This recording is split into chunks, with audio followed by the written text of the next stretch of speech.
गोदाम का मलबा अभी तक सुलग रहा था।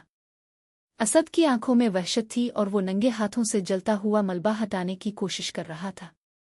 मलाइका, जवाब दो मलाइका, इसकी आवाज़ बैठ चुकी थी। जैन ने इसे पीछे से आकर जकड़ लिया। भाई, वो यहाँ नहीं है। मैंने खुर्शीद को इसे ले जाते देखा है।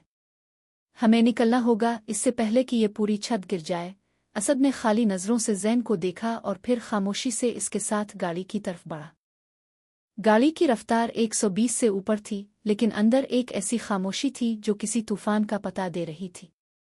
जैन ड्राइव कर रहा था, लेकिन इसका दिमाग खुर्शीद के उन आखिरी अल्फाज पर अटका हुआ था। तुम्हारे घर में ही एक सांप है। इसने आईने में असद को देखा जो सर पीछे टिकाए आंखें बंद किए बैठा था। जैन ने सोचा, क्या असद भाई को इस गद्दार का पता है? वो खुद किसी खेल का हिस्सा हैं। शक की पहली चिंगारी अब हवेली के वारिसों के दरमियान सुलगने लगी थी। हवेली में खबर पहुंच चुकी थी कि मलाइका को खुर्शीद ले गया है। ताया अबू निढाल होकर सोफे पर पड़े थे, जबकि ताई अम्मा तस्बीह पढ़ते हुए ऊंची आवाज में रो रही थी। मैंने पहले ही कहा था इस मनहूस लड़की को घर से निकाल दो। देखो, आज इसकी वजह से मेरे बेटों की जान खतरे में पड़ गई। ताई अम्मा के अल्फाज में दुख कम और जहर ज्यादा था। जब जैन और असद घर दाखिल हुए तो ताई अम्मा भागकर उनके पास गईं, लेकिन उनकी नज़रें मलाइका को नहीं बल्कि अपने बेटों के जख्मों को ढूंढ रही थी। रात के पिछले पहर जैन ताया अबू के कमरे में दाखिल हुआ। ताया अबू एक पुरानी तस्वीर हाथ में लिए बैठे थे। बेटा खुर्शीद वो आग है जिसे मैंने 20 साल पहले खुद जलाया था, उन्होंने लरसती आवाज में कहा। मलाइका इसका असल हदफ नहीं है, वो तो सिर्फ मुझे तड़पाने का जरिया है।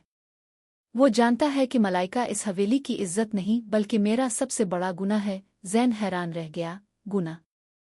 ताया अबू आप क्या कह रहे हैं? दूसरी तरफ एक बोसीदा हवेली के तहखाने में मलाइका को जंजीरों से जकड़ दिया गया था। खुर्शीद उसके सामने बैठा सिगार पी रहा था। तुम्हारे असद भाई और जैन भाई अब तुम्हें ढूंढते रहेंगे, लेकिन उन्हें ये नहीं पता कि वो जिसे बचाने आए हैं इसके खून में ही धोखा है। मलाइका ने रोते हुए पूछा। मैंने तुम्हारा क्या बिगाड़ा है? खुर्शीद ने करीब आकर उसके सर पर हाथ रखा। तुमने कुछ नहीं किया, बस तुम्हारी मौजूदगी इस हवेली के लिए मौत का पैगाम है। अगली सुबह जैन ने फैसला किया कि वो घर के हर फर्द पर नजर रखेगा। इसने हवेली के पुराने नौकर काका को एक कोने में बिलाकर पूछा, काका, कल रात जब हम बाहर थे ताई अम्मा के पास किसी का फोन आया था। काका घबरा गया और उधर उधर देखने लगा। जी छोटे मालिक, बेगम साहिबा पिछले स्टोर रूम में किसी से बहुत देर तक बात कर रही थीं और उनके चेहरे पर खौफ नहीं सुकून था। जैन की मुट्ठियां भींच गईं, शक अब यकीन में बदल रहा था। असद अब बर्दाश्त की हदें पार कर चुका था। वो सीधा ताई अम्मा के पास गया और उनका फोन छीन लिया। बताएं अम्मा, खुर्शीद को किसने बताया कि मलाइका इस रात घर से निकलेगी?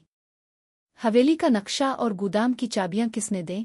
ताई अम्मा ने एक जोरदार थप्पड़ असद के मुंह पर मारा। तुम अपनी मां पर शक कर रहे हो, इस लड़की के लिए जो हमारे खानदान का हिस्सा भी नहीं। असद की आंखों में आंसू आ गए। वो इंसान है अम्मा, और आप इसे मरता हुआ देखना चाहती है। अचानक हवेली के सदर दरवाजे पर एक तीर आकर लगा, जिसके साथ एक खत बंधा था। जैन ने जल्दी से इसे खोला। खत में एक पुरानी चुकी की लोकेशन लिखी थी और नीचे लिखा था, अगर मलाइका को जिंदा देखना चाहते हो तो ताया अबू को अकेले भेजो, वरना अगली तस्वीर मलाइका की लाश की होगी। जैन और असद ने एक दूसरे की तरफ देखा। ताया अबू जाने के लिए तैयार हो गए, लेकिन जैन ने उन्हें रोक दिया। अब नहीं जाएंगे, ये एक जाल है।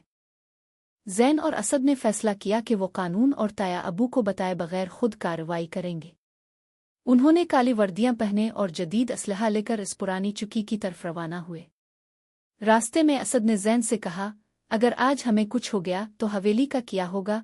जैन ने मुस्करा कर कहा, आज हवेली नहीं, मलाइका अहम है। वो चुकी के करीब पहुंचे तो वहां पहरा बहुत सख्त था, लेकिन वो साए की तरह अंदर दाखिल हो गए। जैन और असद जैसे ही इस कमरे में पहुंचे जहां मलाइका को रखा गया था, वहां का मंजर देखकर उनके पांव तले से जमीन निकल गई।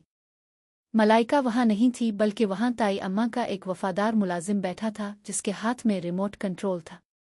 बहुत देर कर दी आप लोगों ने, इसने मुस्करा कर बटन दबाया। एक जोरदार सीटी की आवाज आई और दीवार पर लगी स्क्रीन ऑन हो गई।